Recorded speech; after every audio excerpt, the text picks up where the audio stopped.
On the morning of September the 14th, 1886, Elias Cord drove the last sandstone block into the mouth of the abandoned silver mine he had been reading for 3 years. He did not celebrate. He set down his maul, brushed the grit from his palms against the wool of his coat, and walked the quarter-mile back to the cabin to make coffee. The kettle had not yet begun to sing when he heard the wagon of Reuben Wallace coming up the trace, and he knew without looking what Reuben had come to say. He had heard it before.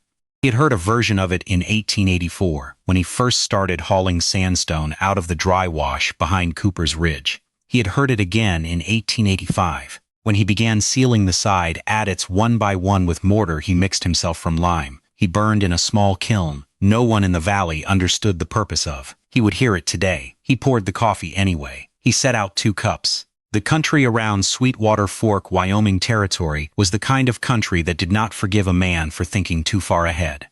It rewarded the present tense. A cow that calved this spring. A fence mended before this evening. A roof patched before this Sunday. Men who looked past the next season were considered, at best, eccentric, and at worst, the kind of trouble a small settlement learned to leave alone. Elias Cord was 41 years old in the autumn of 1886, a widower with no children, a man who had come west from Pennsylvania in 1868, carrying his dead wife's Bible and a small leather notebook in which he had recorded, in a hand so small it required a magnifying lens to read, every observation he had made of the weather, the soil, the prevailing wind, and the way the land lay beneath the snow each winter for the 18 years since. He had not always been strange. The strangeness, the neighbors agreed, had come on slowly, the way some illnesses do. It had begun in the spring of 1883, when he had stopped attending the Sunday service at the schoolhouse and had instead begun walking, every Sunday, in all weather, the 4 miles to the abandoned Callaway mine, on the south face of the long ridge that bordered his quarter section. He would stand at the mouth of it for an hour, sometimes longer, then he would walk home. The first winter he did this, people thought he was grieving. The second winter, they thought he was praying. By the third winter, they had begun to wonder if he was something else. Reuben Wallace was the only man in the valley who still spoke to Elias without irony, and even Reuben had begun, in the last 6 months, to choose his words with the care a man uses around an animal that might bite. He sat down at the rough plank table now, and took the offered cup and held it between both hands as if to warm them, though the morning was not cold. He looked at Elias for a long time before he spoke. "My sister wrote me from Cheyenne," Reuben said. "She wanted to know if you were eating." Elias smiled. It was not a large smile. It was the kind of expression a man makes when he is grateful for a kindness he cannot accept. "Tell her I am eating," he said. "Tell her I am sleeping. Tell her the work is nearly finished." "The work," Reuben said. He set the cup down. "Elias, the work." Outside, a single magpie called from the cottonwood at the edge of the yard. The sound carried in the still air, the way sound carries when the pressure is changing, long and slightly hollow, and lasting longer than it should. Elias heard it. Reuben did not. That was the difference between them, and it had been the difference for 3 years, and there was no longer any point in trying to explain it. "I am asking you as your friend," Reuben said. "Not as a neighbor. Not as a man who finds you peculiar. As your friend. What is in that mine, Elias? What are you doing up there?" Elias was quiet for a long time. He looked at his own hands on the table. They were the hands of a man who had moved a great deal of stone. The knuckles were swollen, the nails worn down past the quick on the right thumb and the left index finger. He had calluses on his calluses. He flexed the fingers slowly. "I am not doing anything to it," he said at last. "I am only finishing what was already there." Reuben left an hour later.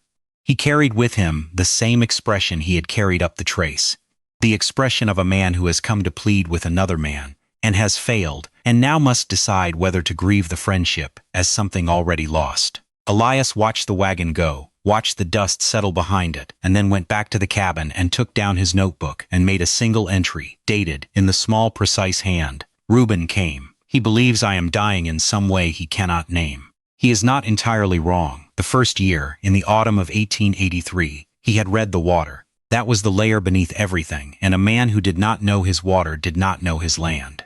He had walked the ridge for a full season, dawn to dusk, noting where the snow melted first in the spring and where it lingered into June. He had marked the seeps. He had tasted the springs. He had dug small test pits and watched what filled them and how fast. By October of that first year, he had mapped 17 distinct sources of water on the south face of the long ridge, and he had understood, though he could not yet have explained it to anyone and did not try, that the abandoned Callaway mine sat at the geometric center of 3 of them. The mine was not dry. It had never been dry. The Callaway brothers had abandoned it in 1879 not because the silver had run out, but because the lower levels had begun to weep, and they had not known how to read what the water was telling them. Elias had known. He had read it in the second week. The second year, in the autumn of 1884, he had read the food. That was the harder layer and the one that had cost him the most labor, because food on the high plains was a problem of preservation, not production. A man could grow more than he needed in a single good summer. He could not, with the methods his neighbors used, keep it. He had spent the winter of 1884 in correspondence, by mail, slow and patient, with a German farmer in the Dakotas who fermented cabbages in oak crocks buried below the frost line, with a woman in Missouri who smoked hams in a chamber lined with sandstone, which she insisted held the heat differently from brick, and with an old man in Indiana who claimed, in a letter that arrived with 3 spelling errors and 1 drawing so precise it might have been etched by a watchmaker, that the temperature of a properly built root cellar could be held within 4 degrees of constant year-round, summer and winter, if one understood the principle of the airshaft. Elias had read these letters until he had memorized them. He had built each technique into the side galleries of the mine. By the spring of 1885, he had laid in 18 months of stored food in a chamber that did not freeze in January and did not warm above 55 degrees in July. He had told no one. That had been the second strangeness, the food. The neighbors had seen him hauling crocks.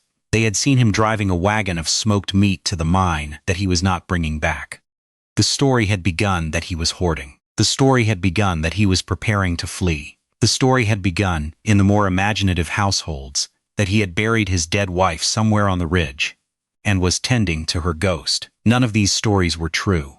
All of them were preferable, in the eyes of the valley, to the actual truth, which was that Elias Cord had decided, in the autumn of 1883, that a storm was coming and had begun to prepare for it the way a man prepares for the death of a parent he loves, slowly, completely, and without any expectation that anyone would understand until afterward. The third year was the year of the stone. He had begun in April of 1886, when the ground was still hard enough to drag a sledge across without rutting, and he had hauled sandstone from the dry wash behind Cooper's Ridge, 3¼ miles, 1 block at a time, on a sledge he had built for the purpose. He had chosen sandstone because the German farmer had been right about its thermal behavior, and because the Callaway brothers had left the main shaft cribbed in pine that was beginning to rot, and Elias had understood that pine would not hold against what was coming. Stone would hold. Stone always held. He had quarried, by hand, with a maul and 3 iron wedges, 240 blocks of sandstone over the spring and summer of 1886. He had dressed each block himself. He had numbered them with chalk. He had laid them into the mouth of the mine in a specific order, with a specific mortar, leaving a single passage tall enough for a man to enter stooped, and that passage fitted with a door of oak planking he had milled from a tree felled on his own land. On the morning of September the 14th, he had set the last block, and the work, after 3 years, was finished. He did not know, that morning, that the storm was 11 days away. He only knew that it was coming. He had known it was coming since 1883. The almanac for 1886 had predicted a mild winter. The almanac had been wrong before. Elias did not trust almanacs. He trusted the ridge. In the second week of September, the magpies left. He had been watching for it. They had left early in 1872, the year of the great die-off, and they had left early in 1880, the year the Snake River had frozen in November. They left on the 18th of September in 1886, in a single afternoon, and he had stood in his yard and counted them as they went. 41 birds, in 3 loose groups, flying south-southwest along the line of the ridge. He had gone inside and made his last entry of the autumn in the small, precise hand. Magpies gone. 11 days early. It begins now. He made his rounds. He checked the door of the oak planking, which fit so closely against the stone that a piece of writing paper could not be passed between them. He checked the air shaft, 6 inches in diameter, lined with fired clay pipe, opening on the lee side of the ridge, 30 feet above the entrance, which the old man in Indiana had insisted was the single most important feature of any subterranean shelter, and which Elias had built exactly to the dimensions specified in the watchmaker's drawing. He checked the food chamber, the water cistern, the small iron stove he had hauled up on the sledge in July, and vented through a second, smaller shaft of his own design. He checked the lamp oil, the wicks, the dry chaff packed between the inner walls and the outer stone, the bedding, the wool blankets, the books. He had brought 3, the Bible, an almanac of his own keeping, and a single volume of poetry his wife had loved. He stood at the entrance and looked out across the valley, and saw, in the long blue distance, the first thin smear of cloud he had been waiting for. He went inside. He closed the door. The storm was already 2 days underway in the valley below when the wind reached the high meadow. By then the snow had been falling on the lower country since the night of the 25th, and the families at Sweetwater Fork, the Wallaces, the Drews, the Pemberton place, the Henderson sisters in their small cabin near the creek, had spent 2 days doing what people in such country do when the snow begins to fall heavily in late September. They had brought in firewood, they had checked their stock, they had told one another it would pass by morning, and they had gone to bed believing it. By the morning of the 27th, the snow had piled to the eaves of the lower cabins, and the temperature had fallen to 26 degrees below zero, and the storm, which the territorial papers would later call the Great Equinoctial Blizzard, and which old men in Cheyenne would remember 60 years afterward as the worst they had ever seen, had only begun. Elias, in the mine, did not see the snow rise. He could not see out. He could only hear it. The muffled press of it against the stone, the way the wind rose and fell against the airshaft above, the small adjustments of pressure his ears made through the long first day and the longer second day. He kept the stove low. He read. He slept when he was tired and woke when he was not, and he lost track by the third day of whether it was morning or evening above ground, and he found that this did not trouble him. He had prepared so completely that the storm itself was a kind of background to his attention. He was warm. He was fed. The water in the cistern had not frozen and would not. He sat in the warmth he had built over 3 years and wondered, briefly, whether a man who had prepared this carefully had missed something about how to live. It was on the 4th day that he heard the child. He did not believe it at first. The mind, when it is alone for long stretches, will invent companionship, and he had read enough accounts of solitary men in extreme weather to know that the first hallucination is almost always a human voice. He sat very still on the edge of his cot and listened. The sound came again. It was not a voice. It was a child crying, a thin, intermittent, exhausted crying, coming from somewhere on the other side of the sandstone wall, muffled by the snow and the stone and the wind, but unmistakable. He had prepared for cold. He had prepared for hunger. He had prepared for the deep and patient solitude of a long storm in a small chamber. He had not prepared for the sound of a child crying on the other side of the wall. He stood. He went to the door. He laid his hand against the oak planking and felt the cold of the outer stone through it, and he understood, in that moment, that opening the door would mean breaking the seal of 3 years' work, that the warm air inside would rush out, that the snow would press in, that the careful equilibrium he had built would be disturbed in ways he could not fully calculate. He stood with his hand on the door for what might have been a minute, or might have been an hour. The crying did not stop. He opened the door. The snow had drifted to the level of the lintel, and beyond the lintel was a wall of white that did not look like weather, but like the end of weather. Like a country that had simply ceased to have an outside. He took the iron shovel he had set inside the entrance for exactly this purpose, and he began to dig. He dug for 40 minutes before he found her, a girl of perhaps 7, in a coat too thin for the season, wedged in the lee of the sandstone wall where the wind had piled the snow into a hollow that had, by some grace of geometry he did not understand, kept her alive. He carried her inside. He closed the door behind him. He laid her on the cot and wrapped her in 2 of the wool blankets and set water on the stove and did not ask her any questions until she had drunk and slept and woken and drunk again, and even then he asked her only one. "Where are your people?" she told him. Her name was Mary Pemberton. Her father had tried to drive the family wagon over the ridge 2 days earlier, when the lower road had become impassable, and the wagon had gone over in the white, and her father had told her to climb. He had told her to climb up the ridge until she found shelter. He had told her there was a man at the top of the ridge who had built something. She did not know what. She had walked, she thought, for a day. She had crawled, she thought, for another. She did not know where her father was. She did not know where her mother was. She did not know about her brother. Elias sat with this information for a long time. Then he banked the stove and packed a satchel and put on his heaviest coat and told the girl to stay where she was and not to open the door for anything. And he went out into the storm. He did not find the wagon that day. He did not find it the next day either. On the third day after he had taken the girl in, the wind dropped enough that he could see 50 feet in front of him, and he found the Pemberton wagon a half-mile down the south slope, on its side in a drift, and he found the boy, 6 years old, alive, barely, in the cavity beneath the canvas where the father had wedged him in among the flour sacks for insulation. The father was beneath the wagon.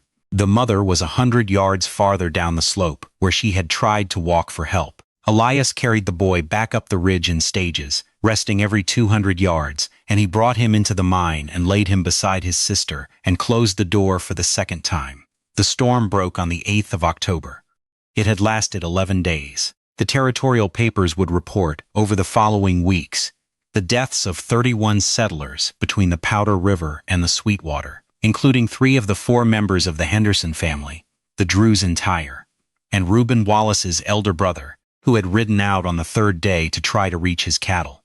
The Wallaces themselves survived, because Reuben had, without quite knowing why, and without telling his wife, laid in twice the firewood he had thought he would need the previous August, after a conversation with Elias Cord that he had not at the time understood himself to be listening to.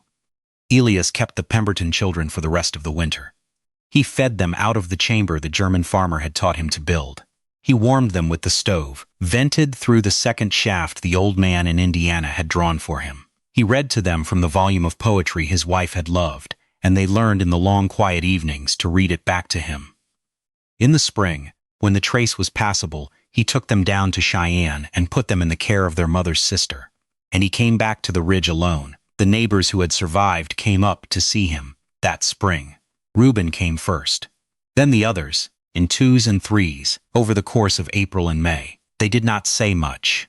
They looked at the sandstone wall and the oak door and the air shaft 30 feet up the ridge, and they understood, in the way that people who have lived through a thing understand the thing afterward, what they had been looking at for 3 years without seeing it. Elias fed them. He gave them coffee.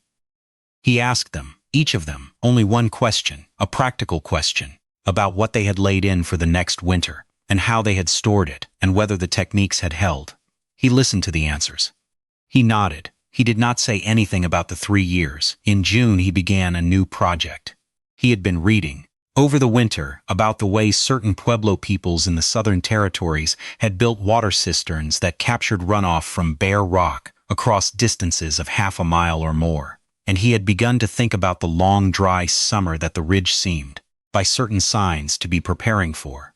He went out one morning in early June with his notebook and his measuring chain and began to walk the slope above the cabin, marking the lay of the stone. Reuben Wallace, passing on the trace, saw him out there. Reuben did not laugh this time. He sat in his wagon for a long moment watching, and then he turned the wagon around and went home. And that evening he told his wife that come July he was going to ride up the ridge and ask Elias Cord what he was doing, and whether there was any way a slow man with 2 good hands might learn to do it too. The man who prepares for a storm he may not live to see is either a fool or the only wise man in the valley. Time tends to settle that argument. If this story stayed with you, the next one is already waiting at the edge of the firelight.